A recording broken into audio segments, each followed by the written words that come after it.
Two Kids in a Career is produced by Jill Devine Media. There are a couple guys that I've talked to that are like, I've never talked to anybody about this stuff before. It's not like crazy stories. It's like me and my wife had a huge fight last night. And it's like, dude, that is so normal. Everybody fights with their wives. Yeah. Like if you don't fight with your wife, there's probably something wrong in your relationship. Normalizing these things that happen and then having a conversation about it, but you get to air out your anger, your frustration, your annoyance. Evoke Creative is a proud sponsor of Two Kids and a Career. They help small business owners like me brand with purpose and market with intent. The ladies at Evoke Creative will help make your digital presence known. Learn more at evokecco.com. That's evokecco.com. Hi there and welcome to Two Kids and a Career. I'm Jill Devine. As an entrepreneur, wife, and mama, the daily grind of trying to build a business while taking care of kids and trying to maintain a healthy connection with my hubby, it's a lot. With this podcast, you're going to hear candid conversations with other moms, parenting experts who can share their knowledge and insight, or you'll just hear me rambling to get it all out. There's going to be tears, there's going to be laughter, but most importantly, there will be support. Take a listen and connect with me so we can grow and learn from one another. This is Two Kids and a Career. It is episode 96. I can't believe we are so close to hitting 100. And in these 96 episodes of Two Kids and a Career, there haven't been a lot of men on. And it's, like I say, not because I don't like the men. It just is easier to talk to some mamas about the different struggles that we're going through. But then you think about it and you're like, wait a minute, dads can go through this same thing. So that's where I'd like to welcome this week's guest, Tommy Geary, to the podcast. How are you doing? Hey, what's up, Jill? I'm doing really well. How are you? I'm hanging in there, and I am so looking forward to your perspective because this isn't something that I have had on the podcast yet. I've had dads, talk a little bit about some of the things that they've experienced as fathers and things that they would like to have done different, but really not a ton, not diving into it. And it is kind of ignorant of me to think that dads don't have some of the same guilt that moms do. And that's not fair, really. I hate to say not fair, but you know what I mean with that? Like, it's easy to generalize and don't be too hard on yourself. Okay. Because that's what us women do, right? You're like, okay, I already know that. and us dudes do it too. We beat ourselves up. But no, it is good to remember. So I'm really excited that we're having this conversation because I know your audience is mostly women from what I understand, and it's cool. I think we'll have a good conversation about dads, what's happening with them, and just that different perspective, like you said. Well, you can only keep educating yourself and adding tools to the tool belt, in my opinion. So the help that I can get from someone like you to maybe talk to my husband about something or understand where he's coming from, that's only going to make us both better parents. So let's start with your family/personal life before we get into the professional side of things where you are able to help other guys out there and other dads. For sure. I live in Ohio with my wife, Brenda, and our 3.5-year-old daughter, Nell. And so we share the Midwest connection together. Yeah, we've been in Ohio for about a year and a half, and that's where we're at right now. My wife and I run a men's coaching business together. I do the coaching, I do the connecting, and my wife does all the marketing. She's an amazing creative director. That's her background. We used to run a marketing agency together, and now we do this together. And yeah, that's where I'm at right now. My kind of story before here, I'm originally from a suburb of Chicago and lived in Colorado for about 15 years. That's where Brenda and I met. It's where we adopted Nell, and after being out there, like a lifetime out there, such an amazing experience, really shaped who I am today. We wanted to get closer to family, and we couldn't convince our family to move out to Colorado. So we moved closer to them here in Ohio, and it's it's really cool. We're building a really awesome community after being here for a year and a half now, settled into a new home. It's awesome. So tell me a little bit about Nell, 3.5. How are things going? Amazing. She's such a amazing little girl. And yeah, she's, of course, there's the times that we'll probably talk about when kids can increase that stress level a little bit. But overall, like right now, she's totally into building stuff and how stuff works. And like we're just on the ground playing Legos all the time. She's got a pretty strong personality too. So actually I've learned recently that like when she's trying to figure something out, there's no rushing her. She was going to figure it out. I kind of stay on the sidelines and make sure she doesn't push it to a breaking point. Yeah. But she needs to figure that out or else she doesn't really let it go if we try to move on. So she's awesome. She's a really great girl. All right. You and your wife, Brenda, you said you had a marketing agency before, and now you guys own Embark. And this is where you coach dads to live a more fulfilled and adventurous life. How scary was it for you both to go from that transition of marketing agency to this opportunity where, I mean, I know you said that your wife has that marketing background and that's what she does really for Embark, but it is a completely different career path. Oh, super scary. Yeah. It's still scary and it's going really, really well. I think an adventurous life is going to have some fear in there. And Brenda and I have done a lot of things together in our lives. I think everything we've done together has kind of prepared us for launching this business together. Way back, we found out that we couldn't have kids the regular biological way. Like I'm not able to have kids. And that was like pretty big. But at the same time, like we have really good communication and we like had some tears. But when I told Brenda the news, she was like, okay, we're going to adopt. It was like, all right, well, yeah. And, it was hard to tell our parents and everything, but we moved forward and we quit our jobs and we traveled for 4 months and came back and got new jobs. And we moved from the city to the mountains, from the mountains to the city and across the country during a pandemic.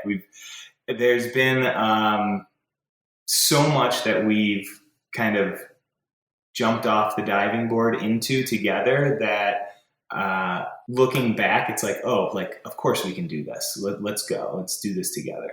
So tell me why. Why are you coaching dads to live a more fulfilled and adventurous life? I was in a corporate job for a long time, 15 years. And it was one of those jobs where I really liked most of it. And it was good pay. It was good benefits. But I kept telling myself, like, I'm not going to be here in 2 years. And then 5 years went by and 7 years went by. And as much as I liked my job, I wasn't getting like this sense of I'm living my best self. Like all of my abilities are being used here. And I kind of like scratched an itch by becoming a volunteer naturalist at an outdoor museum. And that was really awesome. I found that I wanted to help people outdoors. Like that was what was driving me. That was leading me to like more fulfillment. But I was still working my corporate 9 to 5. And then after that part, I went and got my yoga and meditation training. And that was great. It was amazing, fulfilling, started helping other people in different ways and was really finding more of my purpose. But I was still in this corporate job that I wasn't leaving because we needed the paycheck. We needed the stability. We needed the benefits. Then we adopted Nell. And literally like overnight, I became a dad and I kind of got to this place where I was like, I'm stuck. Like now I can't leave. I had the chance to leave my job and I can't. And I was really stuck. I started like putting on a little weight, wasn't getting outside as much as I was before.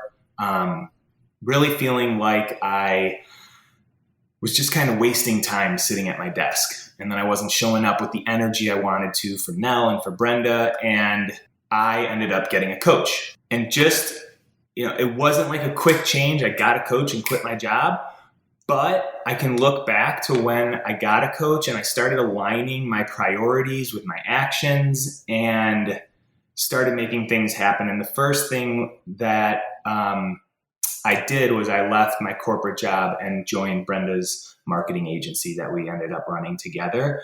But even there, I wasn't like that. We knew that wasn't the end game. And with the yoga teaching, with the nature guiding, I was like, I had this coach and I was like, I want to do what she can do. And so backtrack for a second, at my corporate job, we had a really awesome leadership and development program. And I got really involved in that and was taking group classes, leadership programs, the power of conflict, how to create your drive, that kind of stuff, and really just eating it up. So there was this part of my job that I liked. I thought about maybe going into that department of our company. And then I got this life coach and I was like, whoa, that's amazing. She does that. And I dove into that world and wow, this is a whole thing. People really can create a business like this. And Brenda had a coach.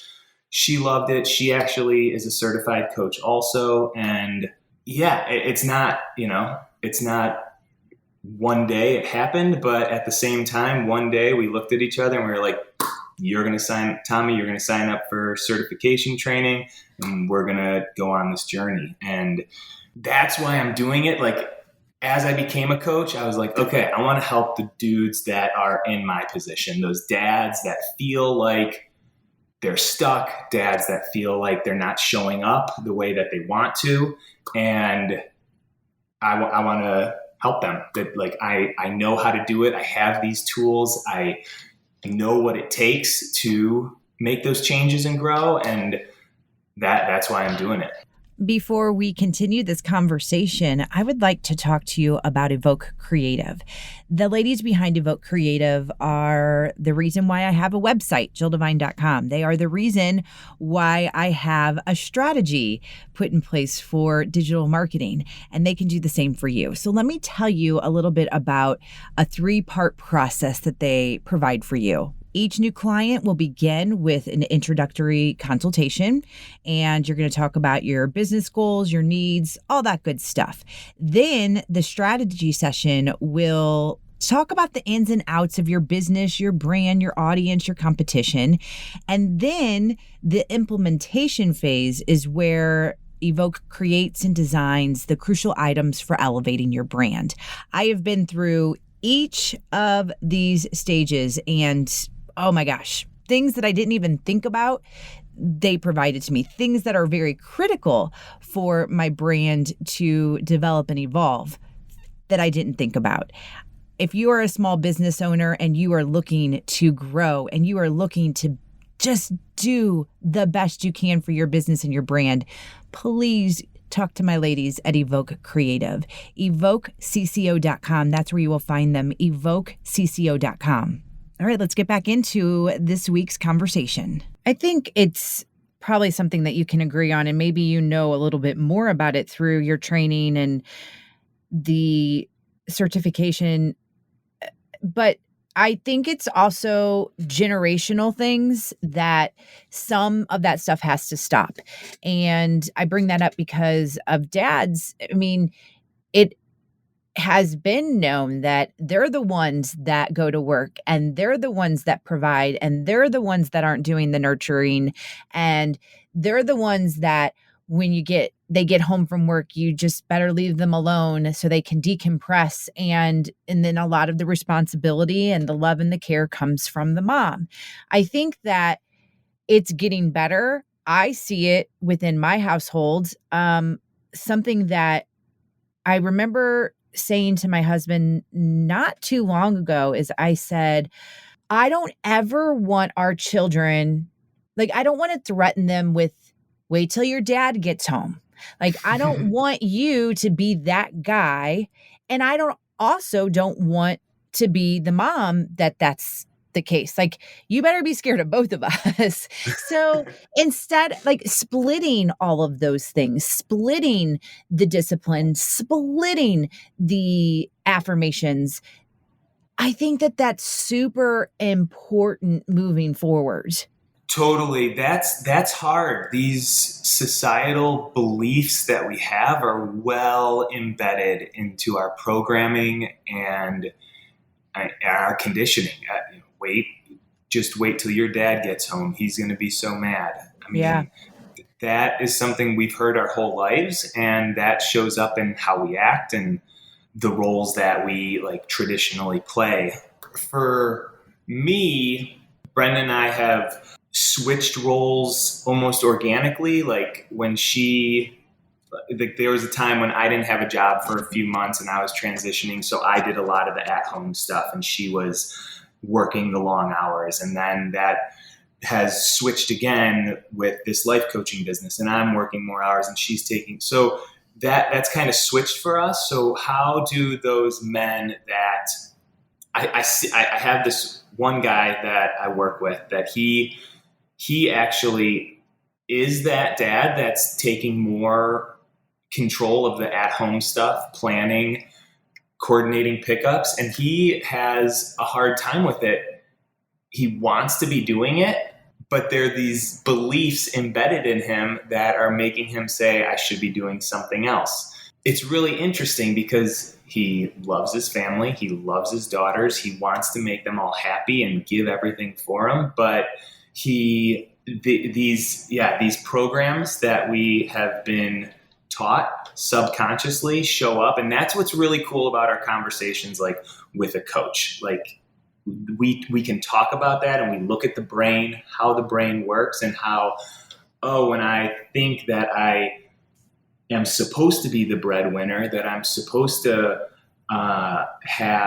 be able to take care of any problem because that's what a man does. He shouldn't need to ask for any help. When we notice like, that's not true, that I can ask for help, we can start taking our walls down and like programming this new perspective. So how do we support that though? If I am in that situation as a mom and that's happening with my husband, what do I do as the spouse? What does any spouse do in that situation?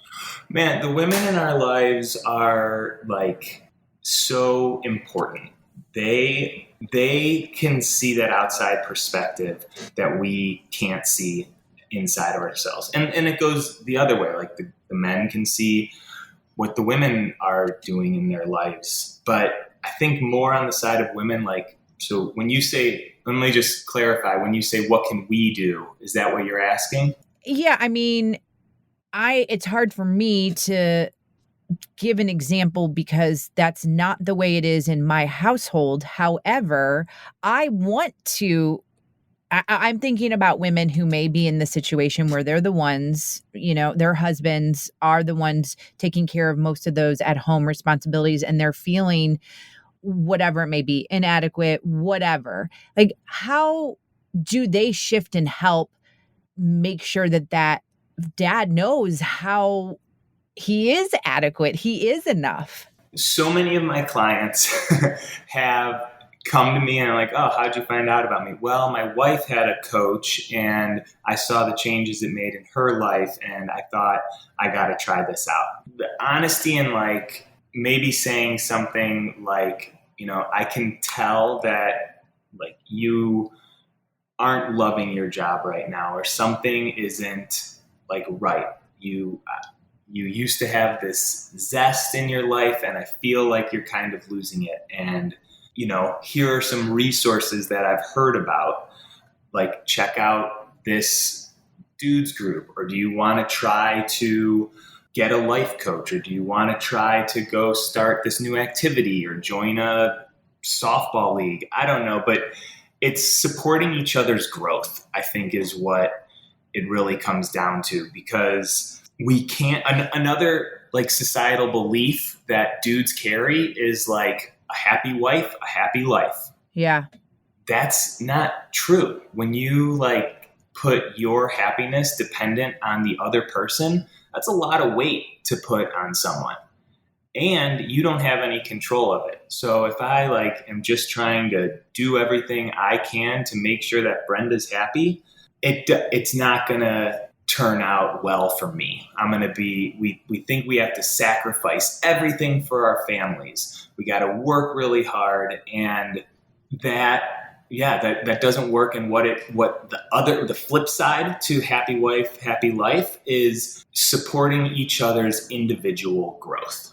I mean, that makes a happy household, right? Yeah.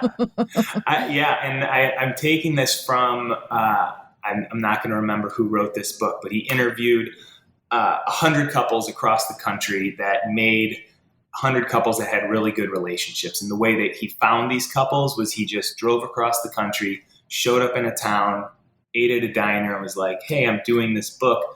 Do you know any couples?" And the waitress would inevitably be like, "Oh, you got to talk to Jack and Sally. They have the best marriage ever." And after interviewing 100 people, that was like a huge thing that of an underlying consistency was that they grew individually. And exactly like you said, they grew individually, and then it enabled them to grow together and develop their relationship together and make a happier family. One of the things that I know in our household too is that support of what is it that you need to do to make you happy, and what is it that you need to do to make you happy, and having those conversations a lot. And I think that it's easier for women to go down the route of trying to get all of the help as far as reading the books and doing this and the positive affirmations, and that it is, again, just societal, whatever it may be, that we don't think men could benefit from it, which is not true at all. But what I think that we have to be, what we have to remember, and we say this a lot, like the whole happy wife, happy life, but I'm not a great mom unless I am a great person, a great individual. And I think same thing needs to be said for dads, and also that our children are watching that.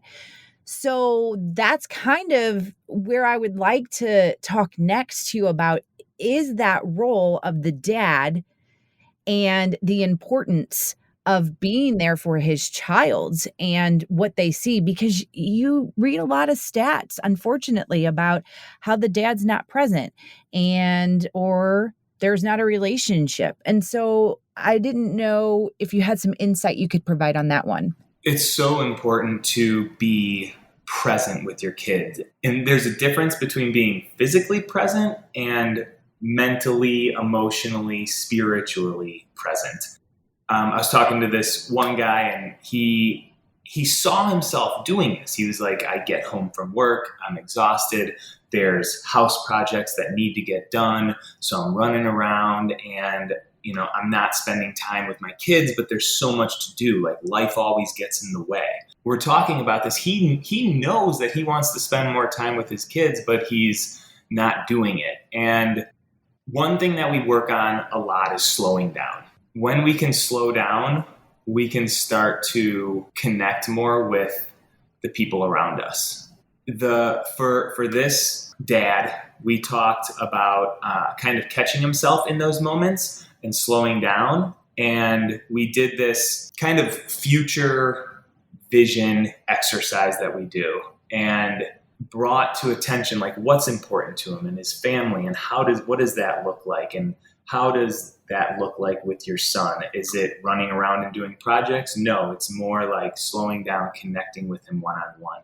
And the awareness of it for a man to like see the control that he has is the biggest part. And, this dad ended up, a couple sessions later, he had this opportunity he was doing his normal thing. He was trying to fix the kitchen, and his son was like, "Dad, can we cook some Christmas cookies?"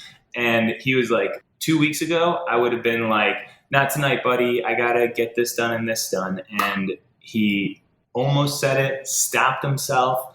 He was like, "What do I have to do tonight? Am I going to fix this kitchen, or can I spend an hour with my son, just me and him? And he did it. And like, we talked the next time, we like freaking celebrated. It was amazing. And it is so important. And our kids just want our attention. And a really cool exercise that one of my teachers, Dan Doty, taught was a time. I mean, it's put on a timer for 15 minutes and give that time to your kid. No phone, no trying to do the dishes while you play with your kid, no multitasking, 15 minutes.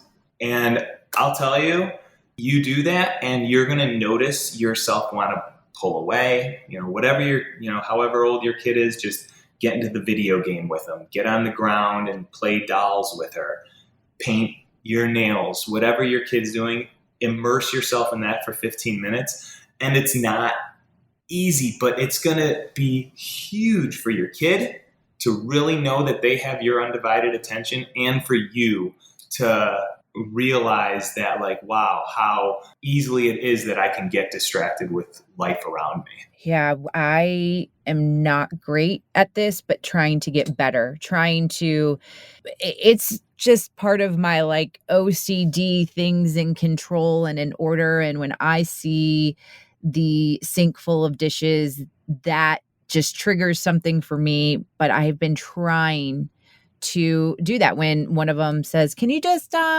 make some food with me? And I like play food or whatever out of Play-Doh. I'm like, yes, I can do that, or whatever it may be. I know I need to, at that point, put my phone in a different room, because even though it's right there, I'm like, oh yeah, it's right there. Let me do this real fast. And then I get distracted. But I have heard from several people that, I mean, just 15 minutes is sometimes all they need. And that does make a huge difference.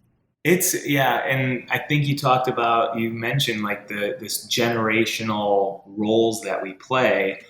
They show up when dad gets home, like he needs to unwind and give him his space. We can like think all we want. I don't want to be that way, but it shows up. And that's another thing that I think when you brought that up, it really clicked. Like when guys get together and can hash some of this stuff out and like talk about what it was, the problems that we're having, the desires that we want, these responsibilities that we have, that we want to show up to. I think there's a lot of power in that. And in the last like half century, men don't have that kind of maybe candor with each other, because it's more than friendship. Yeah. Like, guys can have friends and talk about sports and talk about the whiskey they drink, and that's cool. There's space for that.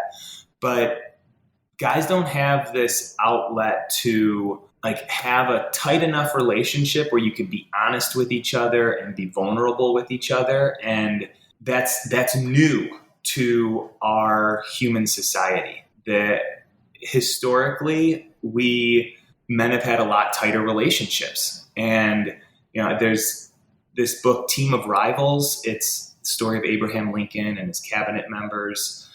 And it's really interesting how tight like Abraham Lincoln was to a lot of the people he grew up with. And it was the environment that they lived in called for closer living conditions, more dependency on each other. And I'll just tell this story real quick.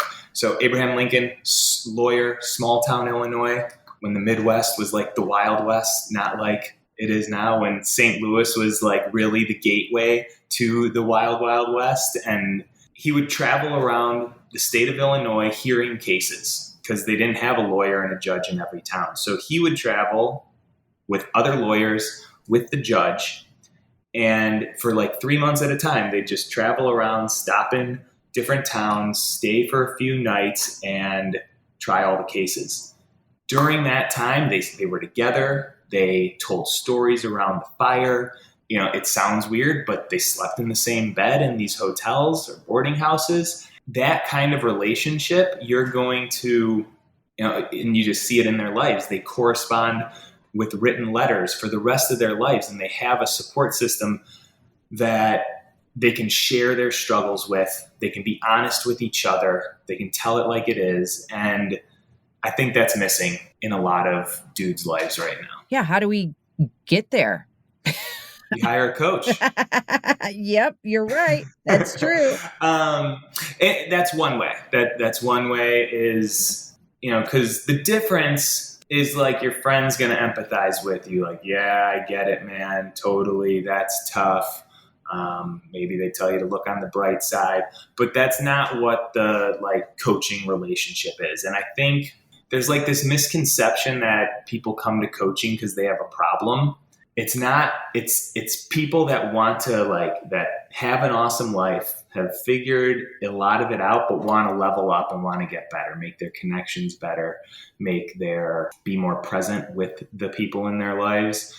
So hiring a coach is one way. Another way, like I'm part of this men's workout group and we get together at 5:30 in the morning and, we work out, and a couple days of the week we go get coffee. And that's friendship, but I'm actually making some closer friends out of that can, has the potential to turn more into that challenge each other relationship. Yeah. So you asked, how do you do it? You got to seek it out. Yeah. You got to seek it out. When you're talking about all this, so one of the other things that I do, I am the community groups coordinator at my church. So I am in charge of all of our community groups, which are designed to grow spiritually and connect relationally. And the lack of men's groups that we have, it bothers me so much because it is one of those things where they're like, we're not getting together with a bunch of dudes and telling our stories. And, there's just this preconceived idea of what it is. And I just know how beneficial it could be. And to just see if somebody takes that step and somebody does it, and I'm just convincing and trying and doing all I can to make that happen, I think the benefit will be seen by others. And growth is all about just taking a step. You don't have to, and even like with coaching, like you don't have to make these huge, profound discoveries or whatever it may be to say that you're growing.